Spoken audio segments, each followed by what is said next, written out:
Bienvenue à ce séminaire de retraite et d'assurance. Je pense qu'on est rendu à peu près au 10e séminaire de retraite et d'assurance. C'est une activité qui est porteuse à la FTQ. C'est une activité qui est bien suivie par les membres des différents comités de retraite, comités d'assurance, de nos affiliés. On est obligé, malheureusement, de refuser des participants. On est au-dessus de 330 participants et participantes, donc félicitations pour votre implication. Avant d'entrer un peu plus dans le détail du programme que Stéphane, pas Stéphane, mais Patrice va vous présenter tantôt, j'aimerais aussi remercier toute l'équipe de la FTQ. Je ne veux pas les nommer un par un parce que je risque d'en oublier, là. Ils ont travaillé fort pour vous présenter un programme qui est intéressant, vous l'avez vu, là, et ils ont travaillé fort pour que ce séminaire de retraite et d'assurance soit un franc succès. J'aimerais aussi saluer le personnel de l'hôtel, hein. On est dans un hôtel syndiqué, Unifor, un affilié de la FTQ.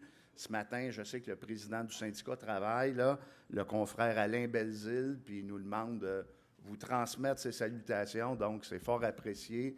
Le service qu'on a ici, c'est un service qui est offert par des confrères et consoeurs d'Unifor. Donc, merci de nous recevoir à votre hôtel. J'aimerais aussi, évidemment, remercier le Fonds de solidarité, François Lheureux qui est là. On réussit à tenir un événement de qualité comme celui-là parce que le Fonds de solidarité est affilié avec nous. C'est eux qui s'occupent du financement de toute l'organisation. Donc, c'est pas rien. Donc, merci aussi au Fonds de solidarité. Bon, comme vous le savez, depuis minimum une dizaine d'années à la FTQ, on est très, très actif dans le dossier de retraite. En fait, quand est arrivée la crise en 2008, la crise de financement de nos régimes de retraite, il n'y a pas une ronde de négociation où on n'était pas interpellé pour modifier notre régime de retraite à prestations déterminées pour créer des clauses orphelins. On va le voir un peu plus loin dans la journée, ce qui arrive avec les clauses orphelins. Mais ça a fait en sorte que les membres à la FTQ, les militants, les militantes, les membres des comités de retraite ont suivi le dossier retraite et on a décidé de sensibiliser nos gens, de former nos gens, ce qui a fait en sorte qu'on a été capable de mener des luttes importantes dans le dossier retraite. Pas uniquement dans les régimes de retraite chez les employeurs, là, pas uniquement les régimes de retraite créés en vertu de la loi, ces régimes complémentaires de retraite, mais on a été très, très actifs pour la sécurité financière des gens à la retraite.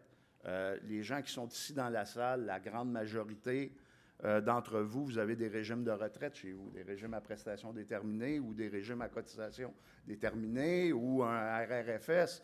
Mais il faut savoir encore aujourd'hui qu'il y a 6 travailleurs sur 10 au Québec qui n'ont aucun régime de retraite chez leur employeur. Donc, les régimes de retraite publics ont une importance dans toute notre structure de régime de retraite au Québec, et vous vous en souviendrez parce que vous étiez là au début, la FTQ en 2009 a parti une campagne avec le CTC et les différents syndicats à travers le Canada pour faire augmenter les régimes publics de retraite. Rappelez-vous, c'était notre campagne à l'abri des soucis où on demandait de bonifier le niveau de rente de 25 à 50 % et d'augmenter le MGA au même niveau que le salaire maximum qui est prévu s'il y a un accident de travail ou le congé parental. C'était une bataille de longue haleine, mais on a réussi à convaincre les gouvernements de chacune des provinces. Puis ça fait drôle, parce que c'est parti du Québec, puis le Québec a été la province la plus difficile à convaincre. On a réussi à convaincre les provinces à l'extérieur du Canada avant de convaincre le Québec. Et finalement, par l'acharnement qu'on y a mis, la mobilisation, puis il faut le dire, hein, on a réussi dans cette campagne-là à fédérer une centaine de groupes de la société civile au Québec, allant des jeunes, les associations de femmes, les retraités. Donc, évidemment, ça a été une campagne qui a été initiée par la FTQ, mais à laquelle plusieurs joueurs se sont ajoutés. On a eu aussi l'aide d'experts qui est venu nous donner un coup de main aussi dans les différentes commissions parlementaires qu'on a eues. Et grâce à notre mobilisation, notre ténacité, on a réussi à faire plier le gouvernement du Québec pour se ranger à signer, pas signer l'entente de Vancouver, mais finalement à réformer le régime de rente publique pour qu'il soit au même niveau que les autres provinces. C'est pas rien, hein? C'est pas banal, parce que si le gouvernement du Québec était allé dans la direction qu'il souhaitait aller, ça aurait fait des retraités du Québec les retraités les plus pauvres au Canada. Puis ça, c'était pas joyeux. Donc, grâce à la mobilisation, on a réussi à faire changer les choses. Pourquoi je vous dis ça? Souvent, on critique les choses qu'on ne réussit pas à faire changer. Mais il faut prendre le temps aussi de saluer les victoires qu'on a, puis les batailles qu'on a menées. Surtout vous dire que quand on décide de lancer une campagne, de faire campagne pour modifier un programme social ou une revendication qui rejoint plusieurs personnes dans notre société, ça ne se fait pas du jour au lendemain, mais il ne faut pas perdre d'espoir. Il faut continuer à militer, il faut continuer sur l'objectif, il faut faire de la sensibilisation. Et cette campagne-là nous le démontre. Hein? Ça a été une campagne presque 9 ans qui a duré et finalement, on l'a vu aboutir. Il y a d'autres campagnes aussi qu'on mène, vous le savez, depuis une dizaine d'années. Entre autres, pour interdire les clauses de disparité de traitement sur les régimes de retraite puis les régimes d'assurance à 2 vitesses. Vous l'avez sans doute vu, là, hier, le gouvernement du Québec a déposé un projet de loi qui vient modifier la loi sur les normes du travail.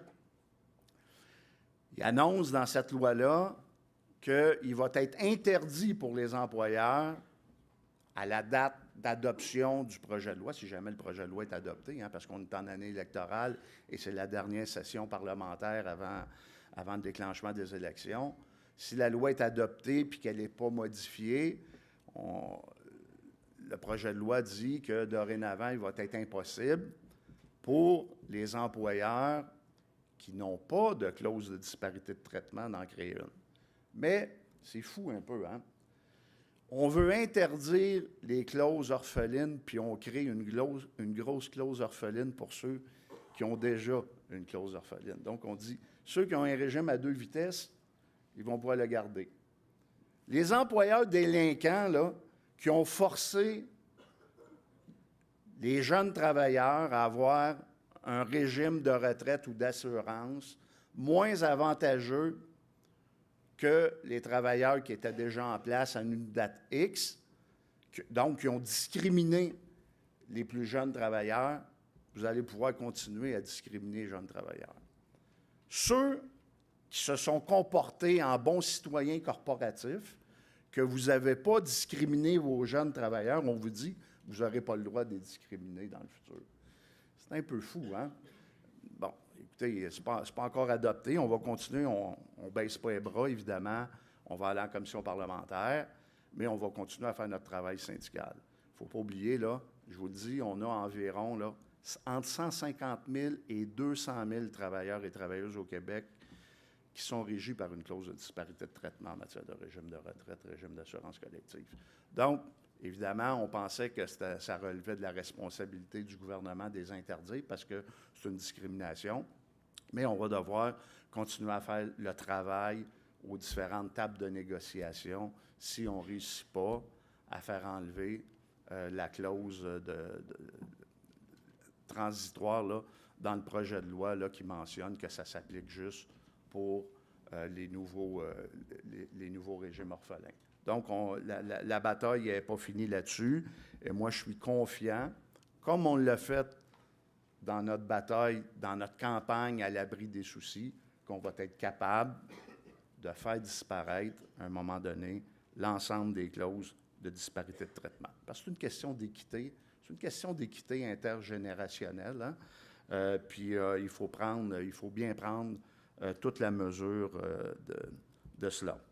On a aussi, au cours des 10 dernières années, toujours dans le dossier de retraite, Puis particulièrement, c'était pas facile, hein, on va s'en rappeler, là, l'année 2007, 2006, 2007, 2008, ça a été catastrophique. À la FTQ, on s'est dit comment on peut être encore plus actif, ces régimes de retraite, et on a constaté, écoutez, moi je pense au Québec, là, dans les 15 dernières années minimalement, il n'y a pas un nouveau régime à prestations déterminées qui a vu le jour. Je pense que le dernier régime à prestations déterminées qui a vu le jour au Québec, c'est les employés du Fonds de solidarité. À ma connaissance, il n'y en a pas eu d'autres après ça qui ont été mis sur pied. Donc, on s'est dit comment on peut être encore plus actif, puis particulièrement pour les travailleurs et les travailleuses qui travaillent dans des petites entreprises de 50 employés et moins. Et là, on a eu l'idée de créer un régime de retraite à financement salarial où on va garantir la rente des travailleurs et des travailleuses. Et c'est là qui est venu, c'est là qu'est né le RRFS. Ça fait 10 ans cette année. C'est en 2008 qu'on a parti ça.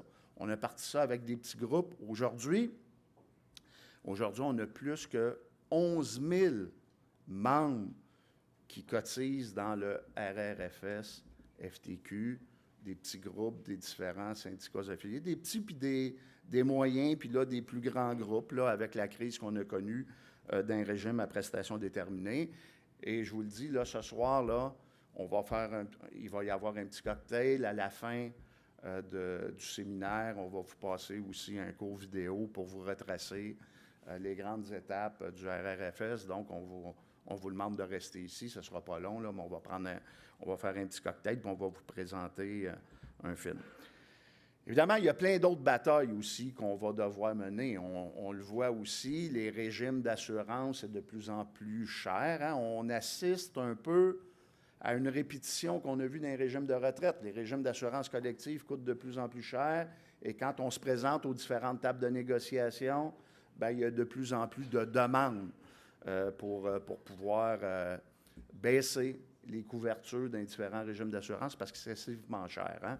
Et c'est particulier parce qu'au Québec, contrairement ailleurs au Canada, au Québec, on a un régime hybride. Hein? On a un régime hybride d'assurance médicaments, il y a une couverture publique, mais il y a une couverture aussi privée. Ceux qui sont couverts, et évidemment, le législateur va favoriser la couverture privée. C'est prévu dans la loi. Là. Si vous travaillez à un endroit ou si votre conjoint travaille quelque part puis que vous pouvez être sur son régime privé, il y a une obligation d'être sur le régime privé. Puis évidemment, les primes augmentent d'année en année, puis ça coûte de plus en plus cher. Fait qu'on, à la FTQ, avec des chercheurs, on s'est dit, bien, puis les pharmaceutiques, là, on se rend compte que le même médicament, si tu es sur la couverture du régime public, coûte beaucoup moins cher que si tu es dans une assurance privée. Ça ne fait pas de sens. C'est le même médicament, donc il faut qu'on puisse réfléchir à ça. Et on organise un grand colloque à la FTQ sur les assurances collectives, mais l'assurance médicaments publics aussi. On va partir aussi une grande campagne bientôt, là, on va vous l'annoncer bientôt, pour un régime public d'assurance médicaments. Il faut savoir que généralement dans le monde, quand il y a une couverture d'assurance maladie publique, généralement l'assurance médicaments est englobée là-dedans. Elle ne l'est pas au Québec. Donc, évidemment, ce qu'on va revendiquer, puis on est en année électorale, hein, donc ça tombe bien, là. C'est sûr que ça va être une des priorités de la FTQ de réclamer un régime d'assurance médicaments universel, public, pour tout le monde. J'en parlais, évidemment, on est en année électorale. Toutes ces choses-là, ça ne vient pas tout seul. Hein? Puis à la FTQ, depuis longtemps, on a décidé qu'on ne restait pas des spectateurs. Il ne faut pas être des spectateurs, il faut être des citoyens engagés. Il faut faire de l'action politique. L'action politique, je ne suis pas en train de vous dire qu'il faut faire de la politique partisane. Ça dépend de chacun des militants et des militantes là, qui veulent s'engager auprès d'un parti politique. Quand je dis qu'on doit faire de l'action politique, on doit faire valoir notre point de vue. Qu'est-ce que nous autres, on souhaite comme projet de société? On est les représentants des travailleurs, des travailleuses, du monde ordinaire. On a droit au chapitre, on est en campagne électorale, on n'est même pas en pré-campagne électorale. Tous les groupes de pression dans la société font valoir leur point de vue. Il est de notre devoir, comme syndicalistes, comme représentants des travailleurs et des travailleuses, d'interpeller les différents partis politiques pour leur dire ce qu'on souhaite, nous, qu'il soit repris par les différents partis politiques, puis qui puisse aboutir éventuellement à de la législation pour améliorer le sort des travailleurs et des travailleuses.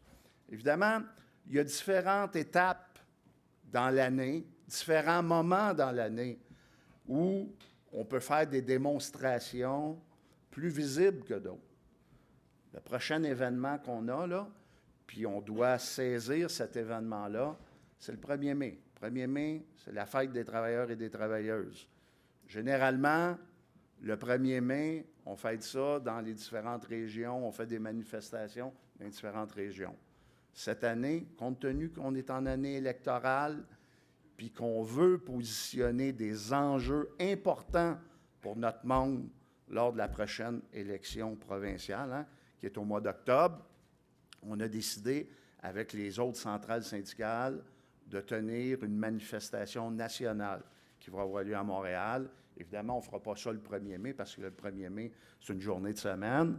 On va faire ça le 28 avril. Le 28 avril, on souhaite, donc mettez ça dans votre agenda, là. Le 28 avril, c'est important. Vous amenez conjointe, vos enfants. Il est important qu'on puisse démontrer aux différents partis politiques que les travailleurs et les travailleuses se mobilisent et ont des revendications à faire valoir eux aussi pour le prochain gouvernement qui va être élu. Donc, c'est une invitation. J'espère vous voir en grand nombre.